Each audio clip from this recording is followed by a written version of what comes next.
মুহররম মাস আরম্ভ হয়ে গেছে, আমরা এখন মুহররম মাসের মধ্যে আছি। মুহররম মাসে নারীদের স্পেশাল কোনো আমল আছে কিনা জানলে উপকৃত হতাম। মুহররম মাসে পুরুষদের জন্য যে আমলগুলো আছে, আমাদের মা বোনদের জন্য একই আমল আছে, মা বোনদের জন্য আলাদা কোনো আমল নাই। মুহররম মাসের সবচেয়ে গুরুত্বপূর্ণ আমল হলো বেশি বেশি রোজা রাখা। বেশি বেশি কি রাখা? রোজা রাখা।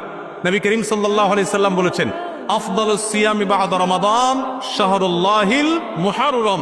আল্লাহর কাছে রমজানের পরে নফল রোজার জন্য সবচেয়ে আদর্শ এবং শ্রেষ্ঠ মাস হলো মুহররম মাস। এজন্য ভাই মুহররম মাসে বেশি বেশি নফল রোজা রাখার চেষ্টা করতে হবে। বেশি বেশি তো দূরের কথা, অনেকে একটাও রাখতে পারেন না, অন্তত 2-4টা হলেও রাখার চেষ্টা করবো ইনশাআল্লাহ। মুহররম মাস কিন্তু শুরু হয়ে গেছে, মুহররম মাস আরম্ভ হয়ে গেছে, আমরা এখন মুহররম মাসের মধ্যে আছি।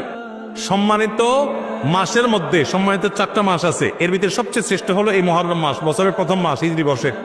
অতএব এই মাসের প্রধান আমল হলো বেশি বেশি নফল রোজা রাখা। দ্বিতীয় আমল হলো মুহররমের 10 তারিখ আশুরা, এই আশুরা উপলক্ষে 2টা রোজা রাখা। 9 আর 10 রাখলে বেশি উত্তম, আর না হলে 10 আর 11 এই 2টা রোজা রাখা নারী পুরুষ সকলের জন্য সুন্নাহ। নারীরা যদি মাসিক অবস্থা না থাকেন তারা রাখবেন না, মাসিক অবস্থা না থাকলে তারা রাখবেন না। তাদের নিয়ত থাকলে আল্লাহ তাআলা তাদেরকে এমনিতেই সওয়াব দিবেন ইনশাআল্লাহ। তাহলে মুহররম মাসে আমল হলো বেশি রোজা রাখা, বিশেষ করে আশুরা রোজা রাখা। এর বাইরে মহান উপলক্ষে স্পেশাল কোনো আমল নাই যে এই মাসের জন্য আলাদা করে এটা করণীয় আছে।